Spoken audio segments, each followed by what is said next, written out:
Yeah, you already know what it is, man. It's your boy Kill. So Frosty Flappers, the movie Flappers, the movie Two on the Way, God City TV, Gangs of the City, God City Web Series, God City Podcast, God City everything, man. Back with some more entertainment news for y'all, man. This time we going out to Baton Rouge, where basically Baton Rouge rapper TrueBleeda was basically shot outside the mall out there. They're saying that him and he's 18, and another 19-year-old, Clifton Lindsay, were both shot out there in a targeted drive-by shooting, and they can't believe it actually happened because it happened in broad daylight and also in a neighborhood where it's not really prone to violence. But as we know, and like you know, that the streets don't really care where they get you at. Once they get you, they got you, and that's just that. That's what makes the streets so violent and so unpredictable all the time.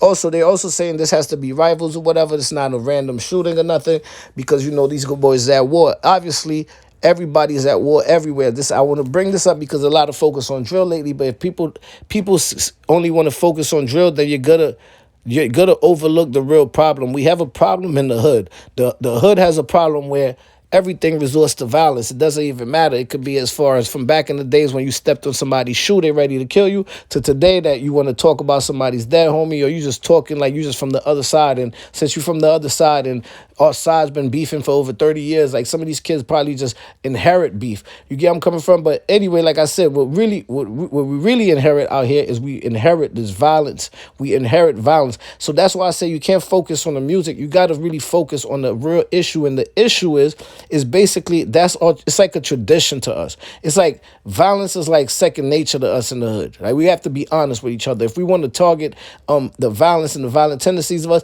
we got to start where it starts at, not just the music or the movies or whatever they want to blame. We gotta go straight to the targeted areas of why it's even happening. And most of the time it's happening because the poverty, you know what I'm saying? Anywhere that people are broke at and people are poor at, the first results is always violence. That's how it's just the way it is. And now it also comes from the older homies. A lot of people always try to save the kids, but I always say this: how you gonna save the kid and then the older guys are still out there? We have to learn how to save everybody.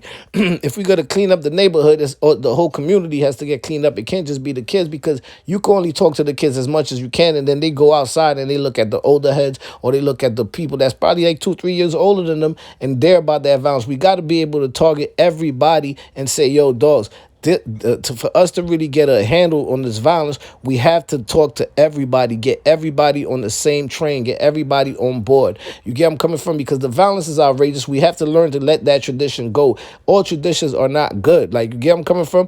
And that's one of the traditions in the hood, is we're just prone to violence because, one, we're poor. We have nothing better to do. A lot of the community, a lot of the stuff that they used to have for communities, even back in the days, you don't see those commercials no more about take a bite out of crime or stop doing drugs and none of that stuff. So you got to understand, when they take away all these things, they give these kids nothing. They don't have it's like being in college, and now it's like the frat to the kids becomes the gangs in the neighborhood or the cliques that they roll with. You get where I'm coming from? So we have to give the kids something else to really look up to, and we have to give the elders or the older ones something else to be doing as well. Is that everybody can't just be caught up, because a lot of times you talk to people, they like, yo, they got to do what they got to do to survive.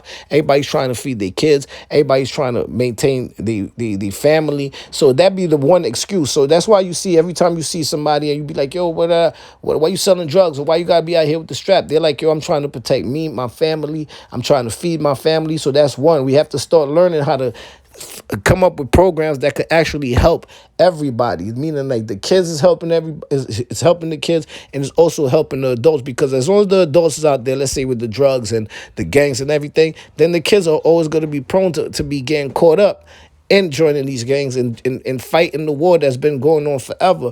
I understand if we try to, the problem is, I'm pretty sure, is if we was to stop all violence, then a lot of people would have a job. Like, let's say cops, feds, jails wouldn't be filled, all of that. But you got to understand, we're fighting a fight that's invisible, and we're fighting machines that's invisible. They're never going to let crime stop all the way. It's up to us to kind of try to like deter from all these type of stuff that's happening. You get where I'm coming from? So that's why I say we can't just be blaming like the music or whatever. We have to blame the actual problem. First is poverty. We have to find a way to get people out of poverty. I've seen a lot of people that I used to know they was crazy and stuff like that. They was never able to get a job. They got a job. They got their life together, bro. Real talk. They see the new light. They see new things. You go to work. You get to meet different type of people. And now you start to realize, like, damn, it's bigger than the hood. Like, you get where I'm coming from? You get to realize that, oh, snap, we only have that one mentality in the hood. We don't have, everybody doesn't have that mentality. Some people are actually out there doing what they got to do. Now, granted, they're not going to hire everybody, but